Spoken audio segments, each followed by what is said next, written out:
is a famous children's author, and he definitely has his own style of writing children's books. Please welcome Went Manchester.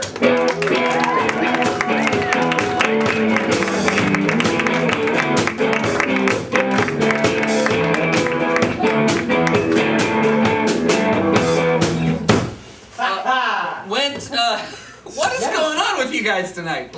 Maybe we missed a practice or two. Was there a practice where you guys all decided you'd go, ha-ha, at the end of each song? If that's what you're mad about, I'm sorry. No, not mad, just distracted to the point of it hurting the show. Went, thank you for being with us. Yes, I'm sorry thank you for having me. to let my band grab my attention when you came out, but thank you so much for being here. We're all familiar with your books. Thank you. And I know you've got a new one out, and the new one is called Don't Talk to Strangers is the title. And I know your books are known for, and I gotta say this is a little bit of you take your own angle with these. In your books, that's unnerving. I am familiar with that song because I've listened to a few of them on tape, and it's even more unnerving there. But Jim Dale does all the voices. He's immensely talented. Yes. Now, in your books, in most children's books, the kids learn a lesson. In yours, they learn the lesson by befalling some terrible fate. A hideous fate, yes. So maybe let's talk about your current book, Don't Talk to Strangers. Don't Talk to Strangers. What can you tell us about what happens in this book? The main character, the protagonist, is a lad who grew up in the same area where I grew up, near the cliffs of Dover, with a beautiful view of the sea. And he's a lad named Colin, and he is instructed by his teachers and by a peculiar old man that he meets in the street. He's instructed by him? He's instructed by the peculiar man not to talk to strangers. It's sort of a self-fulfilling prophecy. Wait, he's a stranger. A stranger told him not to talk to strangers. That's correct. Okay. You have grasped the essence of what I've just told you. Colin does not heed the wisdom of his elders and speaks to strangers and a series of hideous fates before him. Wow. Well, that sounds bad. Now, I know you've tackled a bunch of other important issues for kids in some of your past books. What were some of your biggest sellers? There was Davy and the Sweet Shop was a book that I wrote. Didn't Davy in the end died of eating too much candy? He did, yeah.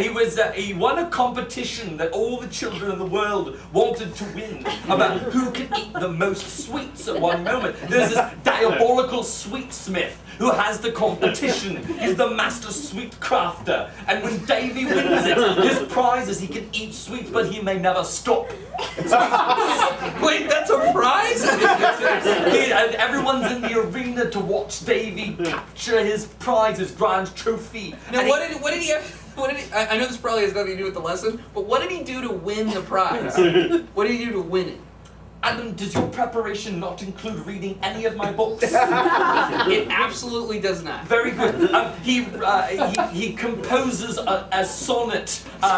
As you know, I like to include rhyme and rhythm and nonsense words in a lot of my books. So he composes a sonnet. It's a Petrarchian sonnet. I know a lot of American children are only familiar with Shakespearean sonnets. But they are very familiar with them.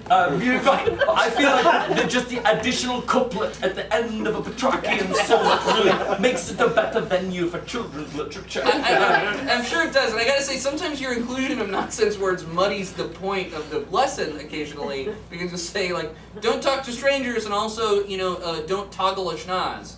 And like, I'm not sure that they... Don't talk. I don't know where you got that from. Listen, I'm less interested in communicating the lessons to the children than I am by illustrating all the violent things that await them in life. Well, if you had to pick from your many books, what you think the most violent thing to happen to any of the kids was, what would that be? That was my debut book about Lila. That was the book about the child who would not stop making noise in the street. And I was inspired when I was trying to write a technical paper. And there were children making noise in the street. I don't care for children at all. And And so I wrote a book about a child who attracts the attention of a series of demons that are traveling in a pack, and they are attracted to noisy children. And these demons have a mechanism that they put the child into that has got pointy spikes that have been covered in communicable diseases. It's placed inside a constricting cabinet, and the spikes perforate the child. It's a massive hit in England. My mom used to read that book. Hear it. How old are you? I'm not going to answer. She read it to me when I was in the hospital for my spinal injury.